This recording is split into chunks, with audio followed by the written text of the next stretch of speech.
Hey everyone, hopefully you're having a good day. My name's Andy. My channel is Finding Value. Today I'm going to go over three main topics. The mining industry is replicating the oil sector crisis.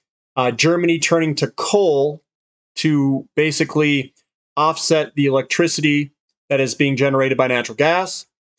And then I'm going to go over a commodity article written by Rosenzweig and Goring and go over some key points with their article as well, and give you guys kind of a breakdown of what's going on out there. At least this is what's being written in articles.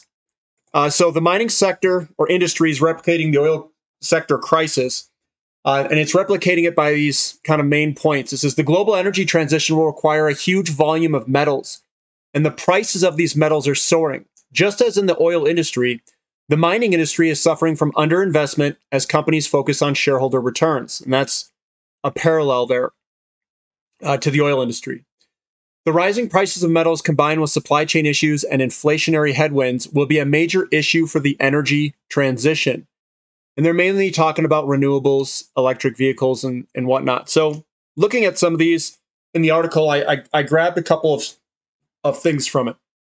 And here we go. It says, it seems that miners are, like their peers in oil and gas, for once focusing almost exclusively on returning cash to shareholders. This is what is slowing down growth in oil supply in the United States, and this is what appears to be slowing down growth in the supply of basic metals and minerals necessary for renewable energy installations and electric vehicles.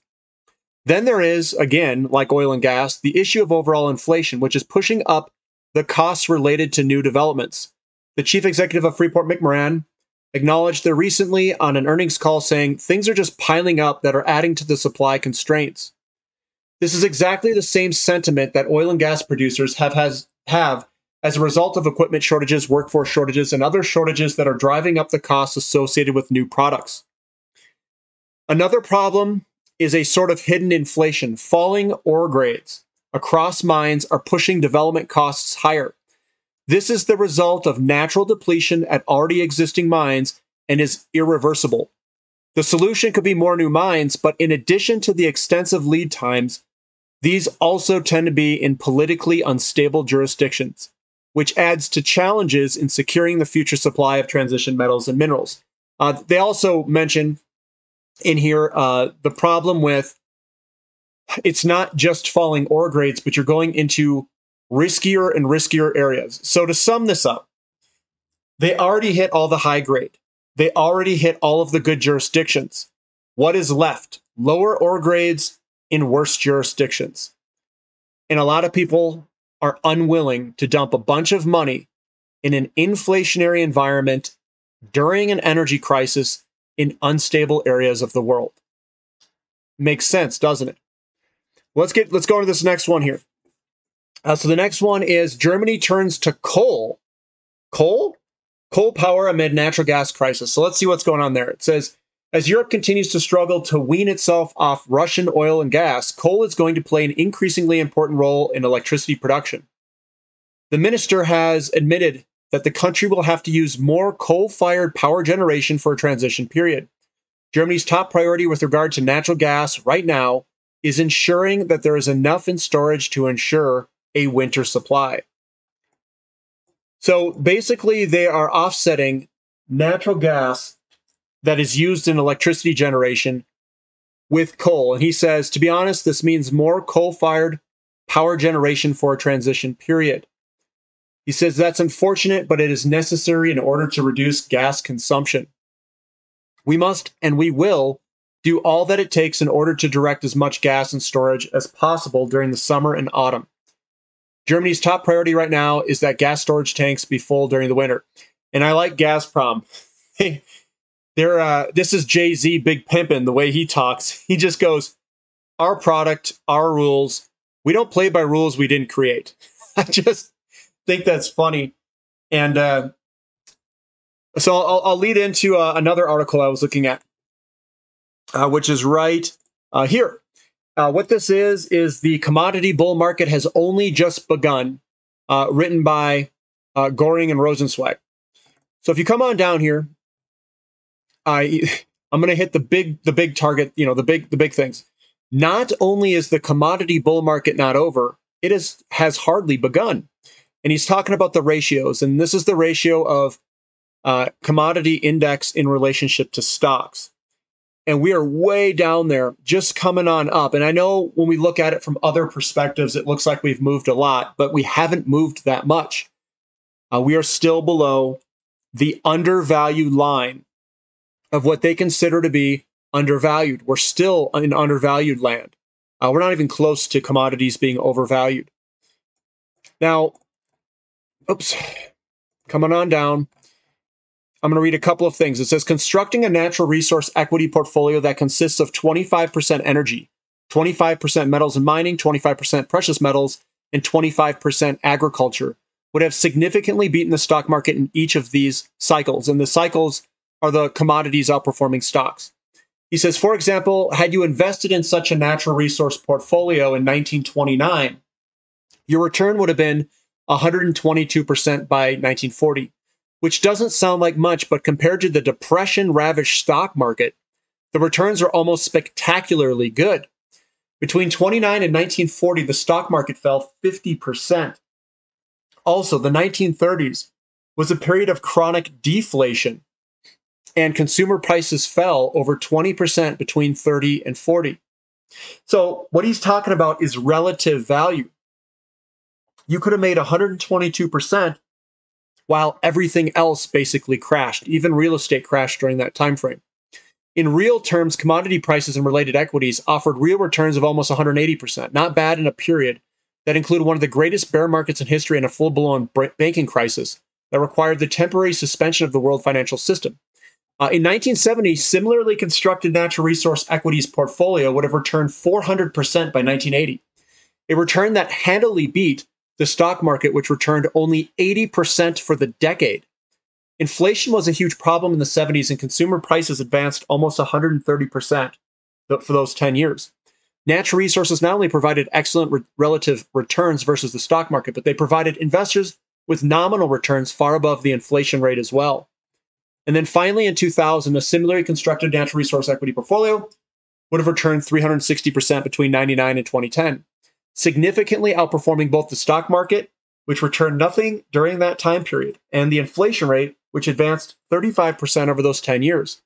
Even though the 99-2010 time period saw both the breaking of the dot-com stock bubble and the Lehman Brothers financial collapse and global banking crisis, commodities again provided excellent returns relative to financial assets, as well as excellent returns relative to inflation. So those are the returns that you could potentially have while other assets are eating the poo-poo. They're eating the poo-poo. Now, there's another thing I want to talk about here that he hits here, and it's right here. This is what he says, and I've said this before too. The biggest risk for investors is selling too soon. From the bottom in 2020, the ratio of the commodities to the Dow Jones Industrials average has rallied by 40%. Keep that in mind, 40%. Using history, we can compare this move to past cycles. The ratio bottomed in December of 68, and by November of 70 had advanced by 40%. Commodities by 10%, while the market fell by 16%. Many investors may have wanted to sell at that point. However, the rally was just beginning. Over the next 9 years, commodities rallied another 156%, and commodity stocks rallied another 400%. Had you sold in 1970 after the index advanced 40%, you would have missed 90% of the rally. In 99, the index bottomed in June and advanced 40% over the next 12 months. Commodities advanced by 33%, and the market fell by 4%. At that point, oil was $32 on its way to $145. Gold was at $289 on its way to over $1,000. Over the next 10 years, commodities rallied 150%, and the resource stocks rallied by 325%. Again, if you had sold in 2000 once the ratio advanced 40%, you would have missed 95% of the rally. So we are at that 40% mark where we could potentially have a pullback. But again, what he thinks is the biggest risk for investors is selling too soon. The majority of the move came after this. After the 40% move and the pullback, then they ran another 90%. So I think that's probably similar to what's going to happen. is we're going to get this rally up, which we already had. We could get a pullback, maybe or maybe not. Again, I'm not going to try to guess this. And then it had a big old rally afterwards. As you can see, commodities still have to surge multiple times in price from here before they become overvalued. Given the huge amount of money creation that has taken place over the last 14 years, and given that inflation psychology is about to grip both consumers and investors alike, we have great confidence that we are about to transverse from one side of the chart to the other. The great commodity bull market has only started, and investors should use any resource market pullback as an opportunity to increase their exposure. So that's what I wanted to go over. Don't be too quick. Don't be too soon to be selling your shares. According to him, and he, that's not advice. I'm not trying to tell you guys anything, but that's my take on it as well. That's my financial opinion, and that's his opinion.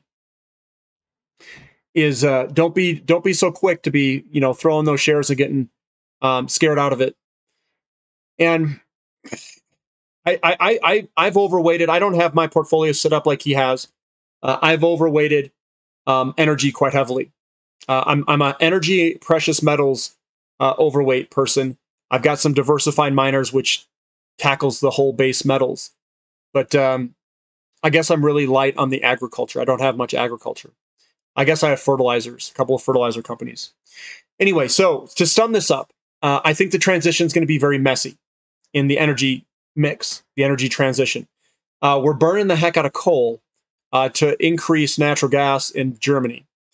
We have mining constraints where we don't have the pipeline of all these minerals lined up for a gigantic boom to support renewables and electric vehicles. And what he's saying is, hey, look, this thing's early and it's in its infancy. Don't be too quick to just throw this thing to the side. It's better to stick the course, irrespective of pullbacks, and watch the ratios, because given history, we've got these 40% pull-ups in the ratio. We get a pullback, and then we get a nice big lay it on me 90% increase above that over the next probably 7 or 8 years is what he's thinking. And I agree with that. I think that's pretty spot on. He's done some very good work, and I agree very much with his analysis. So if you guys are interested in commodities, want to figure out how to play this thing, definitely subscribe to the website, which is in the link below in the description link. Become a platinum member. Join the channel here. You can join the channel, and don't forget to give me a thumbs up if you haven't already. All right, guys, we'll catch you next time. This is Finding Value.